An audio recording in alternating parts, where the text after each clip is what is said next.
안녕하세요. 이시우TV의 이시우입니다. 오늘은 승부식 61회차에 발매된 오후부터 치러질 K리그 5경기 분석으로 준비해보았습니다. 어느덧 주말이 다가오면서 많은 축구 일정들이 발매되었음을 확인할 수 있었는데요. 이 중에서도 가장 이른 시간에 시작되는 경기인 K리그 일정들인 만큼 여러분들께서 제일 먼저 궁금해하실 경기들이라 생각되어 준비해보았으니 영상을 시청하시고 합리적인 선택지까지 도달하시는 데 도움이 되었으면 좋겠다는 생각에 준비해보았습니다. 영상이 도움되셨다면 좋아요와 구독 한번 부탁드리면서 오늘의 승부식 61회차 K리그 5경기 분석 시작해보도록 하겠습니다. 오늘의 첫 번째 경기는 대전 하나시티즌과 인천 유나이티드의 맞대결입니다. 대전은 지난 라운드에서 3대3으로 무승부를 기록했는데요. 수중전이 펼쳐진 상황이었는데 어려움이 있었지만 상당히 많은 골을 기록하는 재미있는 매치가 된 모습이었습니다. 일단 대전이 인천에게 매우 약하다는 점에 어느 정도 주목할 필요가 있어 보였는데요. 대전은 중앙에서의 빌드업을 하는 팀들을 압박으로 저지하고 역습을 가는 특성에 가까운 유형의 팀이라 할 수 있습니다. 다만 이를 무시하고 길게 붙여버리는 팀들에게는 오히려 약한 편이며 올 시즌 수원FC나 포항 등 역습을 잘하는 팀을 상대로 승리를 거두지 못하기도 했으며 사실 대전의 수비도 압박에 아주 대응이 깔끔하지는 못한 편입니다. 안톤을 주축으로 한 3백의 안정성이 기본적으로는 좋은 평가를 받고 있기는 하지만 부상자들이 많은 상황에서 익숙하지 않은 포지션을 소화하는 선수들이 많다는 평가는 여전한 모습의 대전입니다.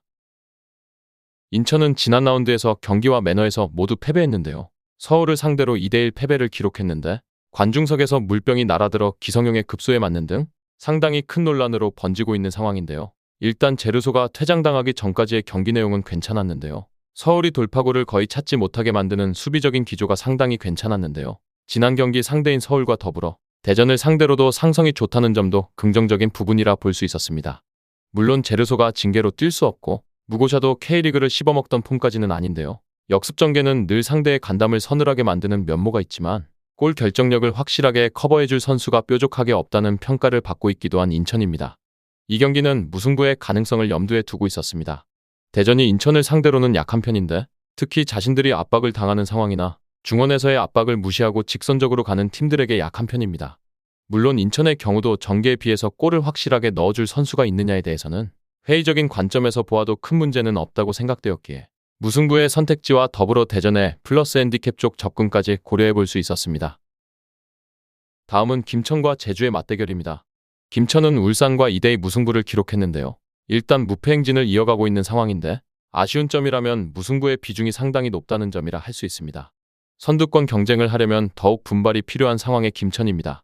일단 정정용 감독의 승부수 확률은 꽤 높게 들어맞고 있는 상태인데요. 지난 경기에서는 2분 만에 골을 허용했음에도 대량 실점으로 무너진 모습을 보여주지 않았다는 점도 긍정적이라 볼 수 있습니다. 사실 정정용 감독이 기본적으로는 수비를 중시하는 성향이 있어서 실점을 기록하지 않는 비중이 매우 높은 편이기도 합니다. 오히려 제주가 올라와주는 상황에서 강할 수도 있으며 김천의 플레이 자체가 역습에 기반을 두고 있는 것도 사실이고 특히나 제주가 압박 전술로 인해서 체력 소모가 후반에 많기 때문이며 전반적으로 김천이 승부를 띄우는 시점은 대체로 후반에 많은 편입니다. 원정팀 제주는 포항과 1대1 무승부를 기록했습니다.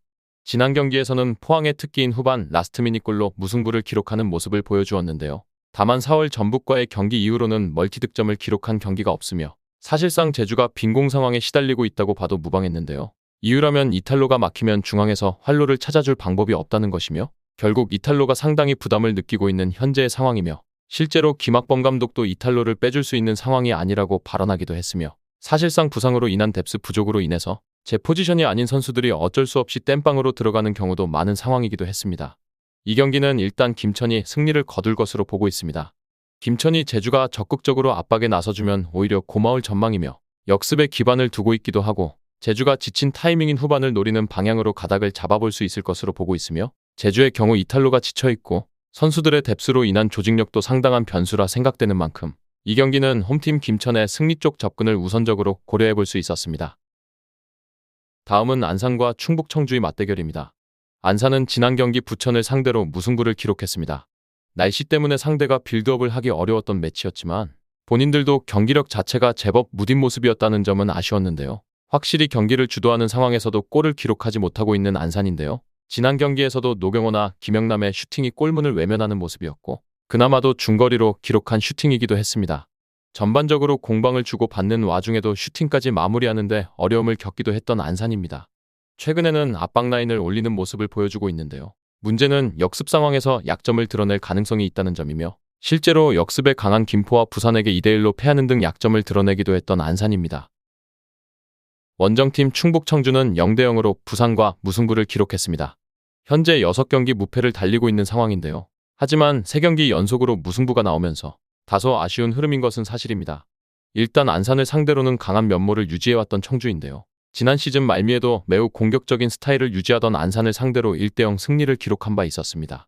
특히 충북 청주가 지난 시즌 처음으로 프로화가 되었음에도 안산에게 한 골도 허용하지 않는 모습은 꽤 인상적이었다 할 수 있으며, 물론 조르지가 포항으로 이적한 이후 외국인 공격수에 대한 갈증이 꽤 큰 편이며 파울리뉴와 윤민호 그리고 정민우를 활용하고 있는데, 세 선수가 모두 전문적인 스트라이커가 아니며 최은겸 감독도 중앙 스트라이커의 무게감이 충북 청주의 빈공의 원인으로 지적하기도 했습니다. 이 경기는 저득점 양상에서 충북 청주가 승리할 것으로 예상되었습니다. 안산이 충북 청주의 수비와 역습에 상당히 약한 모습이었고 공격적인 플레이가 골로 잘 이어지는 상황이라면 상관이 없겠지만 안산의 플레이가 늘 골문을 외면하고 있는 점이 아쉬운 상황이며, 물론 충북 청주도 조르지의 공백을 올 시즌 상당히 느끼고 있기에 저득점 양상 속 충북 청주의 한 골차 신승을 예상해 볼 수 있었습니다. 다음은 수원 삼성과 부천FC의 맞대결입니다. 수원은 천안에게 1대0으로 덜미를 잡히는 모습을 보여주고 말았습니다. 올 시즌 무패로 승격을 하겠다는 포부를 밝히기도 했지만 결국 지금은 연패를 달리고 있는 상황의 수원 삼성입니다. 전반적으로 점유율이나 슈팅은 많이 가져가는 편이며 K리그 2부 안에서는 탑독이기 때문입니다. 지난 경기에서도 22개의 슈팅을 기록하고도 한 골도 넣지 못하는 모습이었으며 전반적으로 초보 감독 염기훈의 한계를 느끼고 있다는 평가가 유효한 상황으로 보여졌습니다.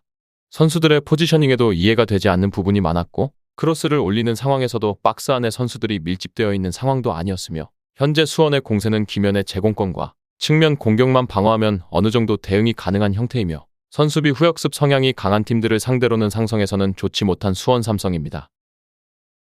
부천은 지난 라운드에서 0대0으로 안산과 무승부를 기록했습니다.